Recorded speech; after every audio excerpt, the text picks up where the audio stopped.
حزب اختلاف کی جماعتوں کا اسلام آباد کی جانب مارچ کا آغاز. یوکرین کا دعویٰ ہے کہ روس کے حملے کے بعد سے اب تک 100 سے زیادہ بچے ہلاک ہو چکے ہیں اور آپ کی ملاقات کروائیں گے خوف سے لڑتی ہزارہ فائٹرز سے.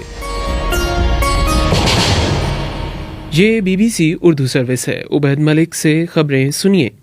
حکومت اور اپوزیشن دونوں تحریک عدم اعتماد کے حوالے سے کامیابی کی پیشگوئیاں کر رہے ہیں، جبکہ اسلام آباد کی طرف لانگ مارچ اور جلوسوں کی تیاریاں بھی کی جا رہی ہیں. مزید تفصیل جانتے ہیں آسیہ انصر سے. پاکستان پیپلز پارٹی کے چیئرمین بلاول بھٹو نے پارا چنار میں جلسے عام سے خطاب کرتے ہوئے کہا ہے کہ وزیر اعظم عمران خان اکثریت کھو چکے ہیں. دوسری جانب وزیر داخلہ شیخ رشید کا کہنا ہے کہ ناظم جوکیو کے قتل میں نامزد ملزم اور پیپلز پارٹی کے رکن قومی اسمبلی جام عبدالکریم کو ایئرپورٹ سے گرفتار کرنے کا حکم دیا ہے. دوسری جانب وزیر داخلہ شیخ رشید احمد نے کہا کہ تحریک عدم اعتماد میں وزیر اعظم عمران خان کامیاب ہوں گے. ان کے مطابق اگر اپوزیشن نے کوئی غلطی کی تو اس کی سزا بھی وہی بھگتیں گے. ان کا کہنا تھا کہ انہوں نے عمران خان کو یہ مشورہ دیا ہے کہ بجٹ پیش کرنے کے بعد اسمبلیاں تحلیل کر دیں اور نئے انتخابات کروائیں. دوسری جانب جمعیت علماء اسلام فے کے مہنگائی مکاؤ مارچ کے قافلہ پشاور سے اسلام آباد کے لیے روانہ ہو رہے ہیں. اس بارے میں مزید تفصیل بتا رہے ہیں پشاور سے نامہ نگار عزیز اللہ خان. پشاور سے جمعیت علماء اسلام کے قافلے کی قیادت مولانا عطاء الرحمان کر رہے ہیں اور ان کے ساتھ راستے میں چارسدہ، مردان، ملاکنڈ اور ایبٹ آباد کے قافلے ملیں گے اور یہ شام تک حقلہ کے مقام پر اسلام آباد کے قریب پہنچیں گے. اسی طرح ڈیرہ اسماعیل خان سے روانہ ہونے والے قافلے کی قیادت لطف الرحمان کر رہے ہیں. لکی مروت سے روانہ ہونے والے قافلے کی قیادت اسد الرحمان کر رہے ہیں اور پھر اسلام آباد پہنچ کر اسلام آباد سے مولانا فضل الرحمان اس قافلے کو جوائن کریں گے. ساتھ ہی لاہور سے بھی پاکستان مسلم لیگ کی نائب صدر مریم نواز کی سربراہی میں پاکستان مسلم لیگ نون کا لانگ مارچ بھی آج ہی اسلام آباد کے لیے روانہ ہوگا. اس بارے میں مزید تفصیل بتا رہے ہیں BBC کے لاہور سے نامہ نگار عمر دراز. پاکستان مسلم لیگ نواز کے مہنگائی مکاؤ نامی مارچ کے لیے ان کے کارکنان کی ایک بہت بڑی تعداد لاہور میں ماڈل ٹاؤن میں ان کے آفس کے باہر پہنچ چکی ہے. لوگوں نے نون لیگ کے جھنڈے اٹھا رکھے ہیں، یہاں پر ترانے بجائے جا رہے ہیں. اب یہ کارکنان انتظار کر رہے ہیں کہ مریم نواز اور حمزہ شہباز جو ہیں وہ پریس کانفرنس کرنے کے بعد آفس سے باہر آئیں اور اس ریلی کی قیادت کرتے ہوئے اسلام آباد کی طرف وہ اپنا سفر شروع کریں. بلوچستان سے خبر شامل کرتے ہیں، جہاں ضلع خوزدار سے گزشتہ 12 سال سے لاپتہ 3 افراد سمیت دیگر افراد کی بازیابی کے لیے کوئٹہ میں احتجاجی مظاہرہ کیا گیا ہے. اس بارے میں تفصیلات کے ساتھ کوئٹہ سے محمد کاظم.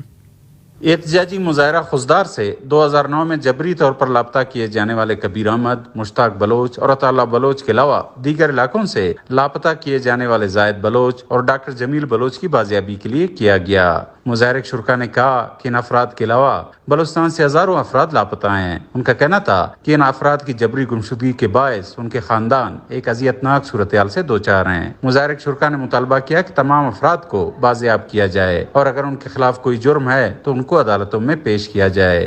عالمی ادارہ خوراک نے روس کی جانب سے یوکرین میں طبی امداد کے لیے قائم اداروں پر حملوں پر شدید تشویش کا اظہار کیا ہے. ادارے کے مطابق یوکرین میں طبی مراکز پر اب تک 72 سے زیادہ حملے کیے گئے ہیں. دوسری جانب یوکرین میں انتظامیہ کی جانب سے جاری ہونے والے ایک حالیہ بیان میں کہا گیا ہے کہ یوکرین پر روسی چڑھائی کے بعد سے اب تک 136 بچے ہلاک ہو چکے ہیں. تاہم یوکرین کی جانب سے سامنے آنے والے ان اعداد و شمار کی تاحال آزاد ذرائع سے تصدیق نہیں ہو سکی ہے. کراٹے میں اچھی کارکردگی کی وجہ سے 23 مارچ کو صدر پاکستان سے تمغہ حسن کارکردگی حاصل کرنے والی نرگس ہزارہ کا شمار بھی ان نوجوان ہزارہ خواتین میں ہوتا ہے جنہوں نے مشکل حالات کے باوجود ہمت نہیں ہاری. 2013 کے کوئٹہ بم دھماکوں نے کراٹے پلیئر شاکرہ کی زندگی کو کیسے تبدیل کیا اور بعد میں کیسے انہوں نے پاکستان کا نام روشن کیا، شاکرہ بتاتی ہیں. من پاکستان مو از ماینورٹی حساب و کسایی که کم است باید افرش زیاد باشه. پاکستان میں ہم اقلیت ہیں اور جو لوگ کم ہیں انہیں زیادہ محنت کرنی پڑتی ہے. کوئٹہ کے دھماکوں نے ہمیں ذہنی مریض کر دیا تھا اور اس سے لڑنے کے لیے میں نے کراٹے سیکھے اور ملک کا نام روشن کیا. ہماری اس کوشش نے ہمارے گرد موجود پنجرے کو توڑ دیا ہے اور ایک نئی روشنی اور ایک نئی امید دی ہے. کراٹے پلیئر شاکرہ کی تفصیلی گفتگو آپ BBC اردو کے YouTube پیج پر بھی دیکھ سکتے ہیں اور سن بھی سکتے ہیں.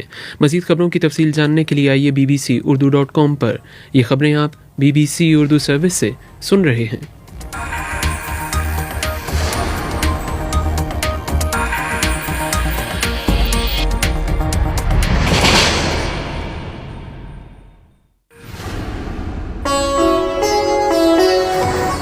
BBC ग्लोबल न्यूज बीट आप हर शब 8 बजे से सुबह 1 बजे तक हर घंटे के बाद हमारे पार्टनर FM रेडियो चैनल्स पर सुन सकते हैं। 2.5 मिनट पर मबनी ग्लोबल न्यूज बीट में एंटरटेनमेंट, साइंस, टेक्नोलॉजी और स्पोर्ट्स के अलावा मुल्की और बैनुल-अक़वामी खबरें शामिल हैं। ग्लोबल न्यूज बीट बिलखुसूस नौजवानों के लिए तरतीब दिया गया है। ये खबरें आप BBC उर्दू सर्विस से सुन रहे हैं और अब बुलेटिन में शामिल करते हैं कुछ और खबरें। रूस ने यूक्रेन जंग में अपने इब्तदाई अहदाफ हासिल करने का दावा किया है। मॉस्को के मुताबिक अब इसकी तोपों का रुख मशरकी यूक्रेन की आज़ादी पर रहेगा। ये ऐलान रूस की जंगी हिकमत अमली में मुमकिन तब्दीली का इशारा दे रहा है। रूसी वजारत दिफा ने इस बात का दावा किया है कि रूस ने यूक्रेन जंग का पहला मरहला मुकम्मल करते हुए लड़ाई के इब्तदाई मकासद हासिल कर लिए हैं और यूक्रेन की जंगी सलाहियत को कम कर दिया है। मज़ीद तफसील जानते हैं काशान अकमल से। रूस के हमले का मकसद बड़े शहरों पर तेजी से कब्जा करना और हुकूमत का तख्ता उलटना था, लेकिन यूक्रेन की शदीद मज़ाहमत की वजह से ये सिलसिला आगे ना बढ़ सका। रूसी जनरल स्टाफ के मरकजी ऑपरेशन इंतजामिया के सरबराह सर्गेई रिट्स्कोय ने कहा है कि ऑपरेशन के पहले मरहले के अहम उमूर सर अंजाम पा गए हैं। उनके मुताबिक यूक्रेन की मुसल्लह अफवाज की जंगी सलाहियतों में काफी हद तक कमी वाक़ हुई है, जिससे हमें अपनी अहम कोशिशों को बुनियादी मकसद के हुसूल पर मरकूज करने का मौका मुयस्सर आया है, यानी डोंबास को आजाद कराना है। रूस की फौज यूक्रेन के शहरों पर मुसलसल बमबारी करती आ रही है और यूक्रेन के अहम शहरों जैसे कि दारुल हुकूमत कीव को घेरे में लेने की कोशिश में है, जिसे जनरल सर्गेई रिट्स्कोय ने यूक्रेन की अफवाज को दूसरे महाज पर मसरूफ रखने और खुद रूस की तवज्जो मशरिक पर रखने की कोशिश करार दिया है। रूस की जंग के हतमी मकासद को वाज़ेह नहीं किया गया है, मगर रूसी सदर व्लादिमीर पुतिन ने इन मकासद को यूक्रेन की अस्करी सलाहियत को ख़त्म करना और यूक्रेन को नाजी तसल्लुत से छुटकारा दिलाना है। उन्होंने यूक्रेन की हुकूमती रहनुमाओं को एक नए नाजी हुक्मरान के तौर पर बयान किया है, जिन्होंने रूसी ज़ुबान बोलने वालों की नस्ल कुशी करते हुए लाखों अफराद को कत्ल किया। शुमाली कोरिया ने ऐलान किया है कि उसने एक द्योहैकल बैनुल बरियाज़मी मिसाइल का कामयाब तजर्बा किया है। हॉसैंग 17 की पहली बार 2020 में एक फौजी परेड के दौरान नुमाइश की गई थी। माहिरीन इस गैर मामूली तौर पर बड़े मिसाइल को देखकर हैरान हुए हैं। आलमी दुनिया की खबरों के बाद अब sports round up.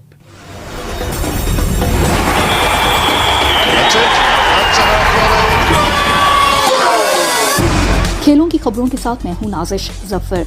ICC women world cup के क्राइस्टचर्च में होने वाले मैच में न्यूजीलैंड विमेन ने पाकिस्तान विमेन को 71 रन से हरा दिया है। न्यूजीलैंड ने पहले खेलते हुए मुकर्ररा 50 ओवर्स में 265 रन बनाए और उसकी 8 खिलाड़ी आउट हुई। जवाब में पाकिस्तान की टीम सिर्फ 194 रन पर ढेर हो गई। Player of the match New Zealand की खिलाड़ी सूजी बेट्स ने 135 गेंदों पर 126 रन बनाए। पाकिस्तान की निदा डार ने 50 रन बनाने के अलावा 3 विकेट्स भी हासिल की। इंग्लैंड के वेस्टइंडीज के दौरे के दौरान तीसरे टेस्ट के दूसरे दिन के इख्तिताम पर वेस्टइंडीज को 28 रन की लीड हासिल है। इंग्लैंड की पहली इनिंग्स के 204 रन के जवाब में वेस्टइंडीज ने 232 रन बनाए और उसके 8 खिलाड़ी आउट हुए। ऑस्ट्रेलियाई खिलाड़ी पैट कमिंस ने एक प्रेस कॉन्फ्रेंस में कहा है कि पाकिस्तान में टेस्ट सीरीज की तरह वनडे सीरीज भी अच्छी होगी। लाहौर में हाई स्कोरिंग मैच होंगे और ऑस का किरदार भी अहम होगा। पैट कमिंस का मजीद कहना था कि स्टीव स्मिथ जैसे खिलाड़ी के ना होने का मतलब है कि हमने तजर्बाकार खिलाड़ी खो दिया। क्रिकेट ऑस्ट्रेलिया के बयान के मुताबिक स्टीव स्मिथ बाईं कोहनी में तकलीफ के बायस पाकिस्तान के खिलाफ व्हाइट बॉल सीरीज का हिस्सा नहीं होंगे। वाज़ेह रहे कि पाकिस्तान और ऑस्ट्रेलिया के दरमियान 3 वनडे और 1 T20 इंटरनेशनल मैचेस की सीरीज 29 मार्च से 5 अप्रैल तक कज़ाफी स्टेडियम लाहौर में खेली जाएगी। फॉर्मूला 1 ड्राइवर्स ने ऐलान किया है कि वो सऊदी अरब में इस वीकेंड पर होने वाली ग्रां प्री रेसेस में हिस्सा लेंगे। जुम्मे को जद्दा में रेस ट्रैक से 9 मील के फासले पर एक ऑयल फैसिलिटी पर मिसाइल दागा गया था, जिसके बाद सिक्योरिटी खदशात के पेश नजर रेसेस का इनेकाद गैर यकीनी हो गया था। पोलैंड की टेनिस खिलाड़ी ईगा श्वांटेक का कहना है कि वर्ल्ड नंबर 1 बनना उनके लिए किसी गैर यकीनी ख्वाब की तरह है। उनके वर्ल्ड नंबर 1 बनने का इम्कान उस वक्त रोशन हुआ जब 3 बार ग्रैंड स्लैम टाइटल जीतने वाली एशले बार्टी ने अचानक रिटायरमेंट का ऐलान कर दिया। 20 साल श्वांटेक गुज़श्ता हफ्ते इंडियन वेल्स टाइटल जीतने के बाद वर्ल्ड नंबर 2 बनी थी। इसके बाद मायामी ओपन में भी उनकी फतह का सिलसिला बरकरार रहा। टेनिस की नई रैंकिंग्स का बाज़ाब्ता ऐलान 4 अप्रैल को होगा। और अब मौसम सबानाज से। महकमा मौसमियात के मुताबिक आज मुल्क के बेशतर इलाकों में मौसम गर्म और खुश्क रहेगा। तहम इस्लामाबाद, वस्ती और जनूबी पंजाब, शुमाली और वस्ती बलोचिस्तान और वस्ती और जनूबी सिंध में वक्फे वक्फे से गर्द आलूद तेज हवाएं चलने का इम्कान है, जबकि आइंदा 24 घंटों में भी मुल्क के अक्सर इलाकों में मौसम की ऐसी ही सूरत हाल बरकरार रहने का इम्कान है। गुज़िश्ता रोज रिकॉर्ड किए गए ज्यादा से ज्यादा दर्जा हरारत लसबेला 42, मिठी छोर लाड़काना और शहीद बेनजीराबाद में 41 डिग्री सेंटीग्रेड रिकॉर्ड किया गया। ये खबरें आप BBC उर्दू सर्विस से सुन रहे थे।